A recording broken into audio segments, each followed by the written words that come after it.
Assalomu alaykum. Hozirgi mavzu yelka sohasidagi qo'lni aylanma harakatda ishtirok etadigan yana bir muskulni zararlanish natijasida kelib chiqadigan yelka sohasidagi og'riqlar haqida bo'ladi. Bu muskul kurak osti muskuli, potlopatичный мышца deyiladi. Potlopatичный mышца kurak o'qining tagidan boshlanib, yelka suyagining boshining oldingi kichik do'mbog'iga kelib birikadi. Qo'lni ichkariga rotatsiya qilish vazifasini bajaradi, ya'ni mana shu vazifani bajaradi. Potlopatичный mышца qachon zararlanadi? Potlopatичный mышцani zararlanishiga olib keladigan sabablardan birinchisi sportsmenlarda yelkadan qo'lni oshirib qiladigan mashqlarda yoki og'ir yuk ko'taradigan shtangistlarda kuzatilishi mumkin yoki yelkadan qo'lni ko'tarib qiladigan ishlarda, ustalarda, patolog qiladigan ustalarda va qariyalarda potlopatичный mышцаning paylari noziklashib qolganda, qaltis harakat qilganda shu mushak zo'r kuch hisobiga spazm beradi. Belgilari yelkani kurak pasti sohasida kuchli og'riqni bo'lishi, og'riq simillab og'riq berishi va yelka sohasiga, yelka bo'g'imiga og'riqning uzatilishi, bemor shu sohada yo'talmasligi kuzatiladi.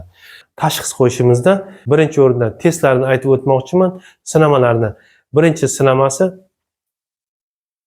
ikkita qo'lni qoringa qo'yib, bir-biriga yaqinlashtiradigan bo'lsak, ichkariga qaratib qo'lni tortadigan bo'lsak, kurakning pastki sohasida og'riqning kuchayishi kuzatiladi. Mana shunday harakat qilsak. Ikkinchi sinamasi qo'lni mana shunday harakat qildiradigan bo'lsak, pastga qaratib, kurakning pastki sohasida og'riqning kuzatilishi muskulning zararlangan, spazm berib qolganini bildiradi.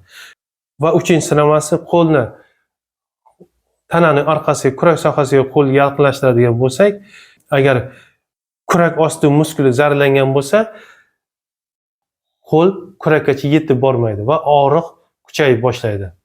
Endi tekshirishga keladigan bo'lsak, ultratovush tekshirishini o'tkazishimiz mumkin va magnitniy rezonans tomografiya tekshirishlarni o'tkazishimiz mumkin.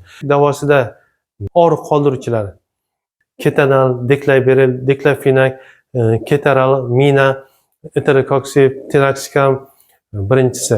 Ikkinchisi og'rigan qo'lni qaltis harakat qilmaslik va og'ir yuk ko'tarmaslik. Uchinchisi travmen bilan yoki glukokortikoid preparatlar bilan og'rigan tochkalarda triggerli tochkalar og'riqni qo'l tegganda kuchaygan nuqtalar hisoblanadi.